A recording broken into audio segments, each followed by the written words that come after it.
Okay, I had mentioned about Burger King.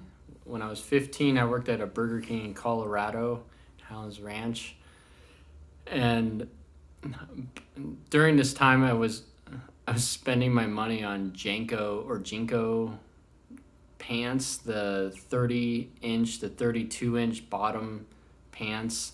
My waist at the time was 30 inches, so I thought that was so cool. And I would put Velcro on the inside of my Janko pant leg lip and I put the Velcro on the inside and then attach it to my shoes or my rollerblades, and I looked like Gumby because I had this thing about not wanting to see my feet, so that was like it was all about having like just floating legs, but I didn't wear those when I worked at Burger King.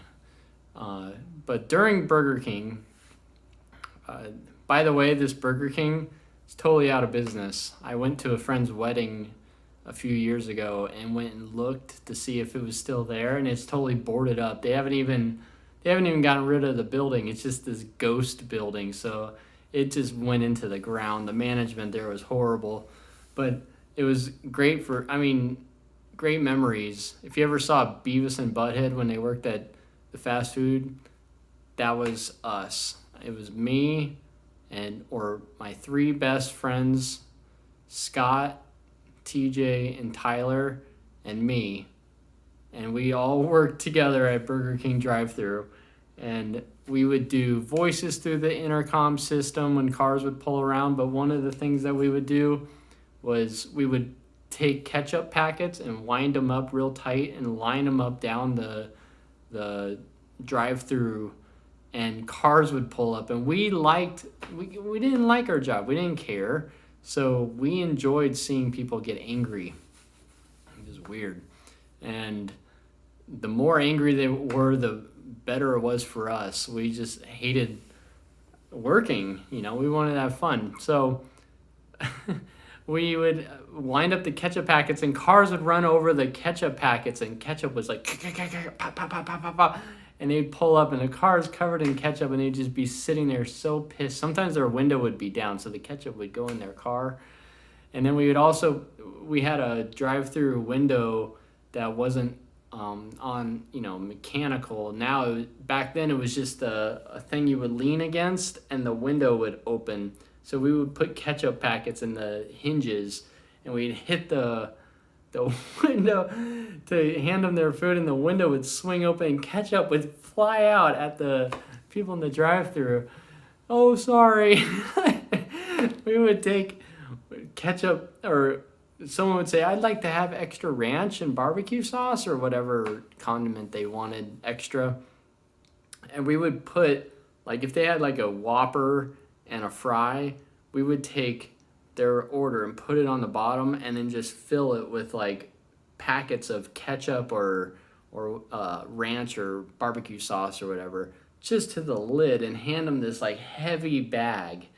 And they would look at us like we were crazy. What? Thanks for choosing Burger King. I would hand that to them, and it got even worse. We would go up on the roof, take the ladder up to the top, and lay on the rooftop sunbathing, eating Burger King food and milkshakes, and be laying out getting sunburned and have our shirts off, and we'd have the headset on, and we would take turns who gets to go take the next order. So we're all laying out, and then I heard the ding this one time, and I was like, oh, I gotta go get it. Thanks for choosing Burger King, I'll be right with you. And I climb down the ladder, and I go, and I'm taking the order as I'm going down the ladder. Oh, Whopper, okay, no extra fry, okay, got it. And then get down to the bottom, car pulls up next to me, and I look out, and they're just like staring, like, what is going on with this dude? And I hand them their food, and then I look down, and I notice I did not put my shirt back on. So from their point of view, there's just this half naked. They didn't even know if I had pants on. They just saw like a naked teenager in the drive-through window. So that was classic. And then my buddy Scott and I, on like slow days, this one time in particular, I went down to the street corner, and it was a pretty major intersection. And I'm like, okay, do it. I can see you do it through the headset. I'm talking, and he's up on the roof, and he's just throwing burgers, just like Whopper Juniors, out off the roof, and they're landing in the intersection. I'm like, yeah, take that. Oh, just stupid. It was so fun. Yeah, those are my Burger King stories, I think. Oh yeah, and then Christmas. I had to work Christmas. It was snowing in Colorado, and I was pissed. I didn't want to work. I couldn't believe people would go to Burger King on like Christmas Eve. Yeah, it was Christmas Eve, and it's like dead. Nobody wants to go to Burger King, and I'm sitting there waiting for nothing, and then someone pulls in, and I'm just like, dude, I'm not gonna. I don't want to do this. So thanks to Burger King. Merry Christmas. Before I give you your food, you have to drive around the building 3 times before approaching the window, or you do not get your food. And this guy drove around the building in the snow, just like pretty much just, Gymkhana drifting it around the building, and then pulls up and he's like, that was a lot of fun. Thank you. And I'm like, Merry Christmas. And I'm like, that made my evening. But it was cool. Somebody actually did that. And then the last thing we would do is, back then, this was when McDonald's came out with like the secondary window for the buildings. And so Burger King only had one window at the time. And so people would say, I'd say, okay, it's going to be, $3.97, please pull around. And yeah, I think $3.97 makes sense because back then prices were way lower. And I'm like, please pull around to the second window. And they would drive right past the window. And I'd make sure to say that when there was like a long line of cars. So they'd have to go and get back in line. And oh, yes, they would be so angry. Oh, I loved it. And then quick story, after Burger King, I worked at a recreation center.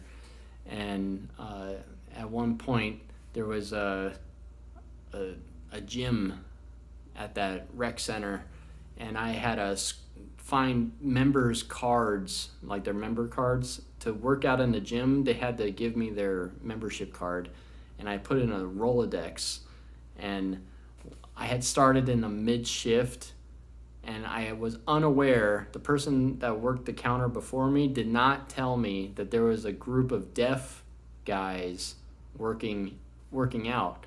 And so when I sat down, I'm sitting there, and remember, I'm like a stupid 15-year-old wearing JNCO pants, or JNCO, and 3 or 4 guys walk up, and they're just like,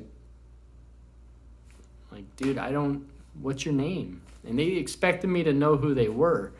And he's like, I'm like, I can't hear you. And he finally, I'm like, you have to, and he's like, I'm like, I don't know what you're saying. I can't hear you. And I'm like, you have to speak up. And he's like, John. And I realized, oh my God, I just made a deaf guy talk. And I went and found the first J. John, here you go. I'm so sorry. Oh. And he was mad, and his buddies left. But they could have at least told me it was sign language or something. So anyways, those are my stories of working at the age of 15.